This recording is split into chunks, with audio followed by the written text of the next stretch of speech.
अस्सलाम वालेकुम my YouTube family, कैसे हैं आप। उम्मीद करती हूँ अच्छे होंगे। एक नई वीडियो के साथ मैं आपके सामने हाजिर हुई हूँ। वीडियो देखने से पहले चैनल को सब्सक्राइब कर लें और बेल आइकन को प्रेस करना ना भूलें ताकि आपको हर नई आने वाली वीडियो का नोटिफिकेशन टाइम पर मिलता रहे। तो सबसे पहले मैं आपको बताती चलूँ कि ICA और GDRFA की नई अपडेट्स हमने अपने चैनल पर अभी अपलोड की हैं।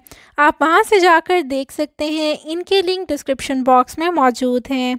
अब हम चलते हैं अपनी न्यूज़ की तरफ। अबू धाबी ने बैरून मुल्क से आने वालों के लिए क्वारंटाइन की पाबंदी ख़त्म करने का ऐलान किया है। ममालिक की फहरिस्त भी जारी कर दी गई है।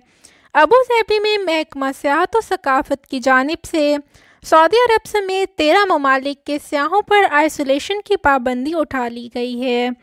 महकमा सियाहत की वेबसाइट पर जारी बयान के हवाले से कहा गया है कि अबू धाबी के सैर करने के उन्वान से जारी सियाहती प्रोग्राम के तहत 13 ममालिक से आने वालों के लिए आइसोलेशन की पाबंदी को ख़त्म कर दिया गया है। सियाहती इदारे की जानिब से जिन ममालिक के शहरियों को आइसोलेशन फ्री किया गया है, इनमें सऊदी अरब, ऑस्ट्रेलिया, चीन, Brunei, Finland, Iceland, Ireland, Japan, Malaysia, New Zealand, Singapore और जनूबी कोरिया और नॉर्वे शामिल हैं। बयान में मज़ीद ये कहा गया है कि इन ममालिक से आने वालों को कोरोना एहतियाती तदाबीर के तहत आइसोलेशन में रहने की ज़रूरत नहीं होगी।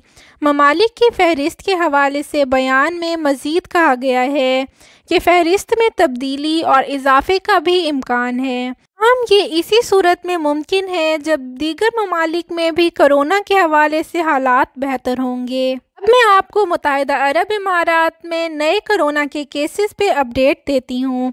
मुत्तहिदा अरब इमारात में कोरोना वायरस के 1092 नए केसेस रिकॉर्ड किए गए हैं।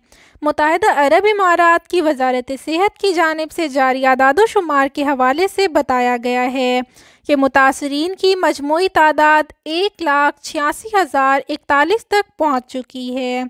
पिछले 24 घंटे में 670 अफराद इस मर्ज को शिकस्त देने में कामयाब हुए हैं। इस वबाई मर्ज से 1,64,349 अफराद अब तक सेहतयाब हो चुके हैं। तर्जमान का कहना है कि आज कोरोना वायरस से मज़ीद एक मौत हुई है। मोहल्लक वायरस से मरने वालों की तादाद 618 तक पहुंच चुकी है। अगर मेरी वीडियो अच्छी लगी हो तो लाइक, शेयर और सब्सक्राइब करना ना भूलें और आप मुझे इंस्टाग्राम, फेसबुक और व्हाट्सएप ग्रुप में भी ज्वाइन कर सकते हैं। ICA और GDRFA के बारे में मज़ीद मालूमात हासिल करने के लिए आप मुझसे मेरे व्हाट्सएप नंबर पर राब्ता कर सकते हैं।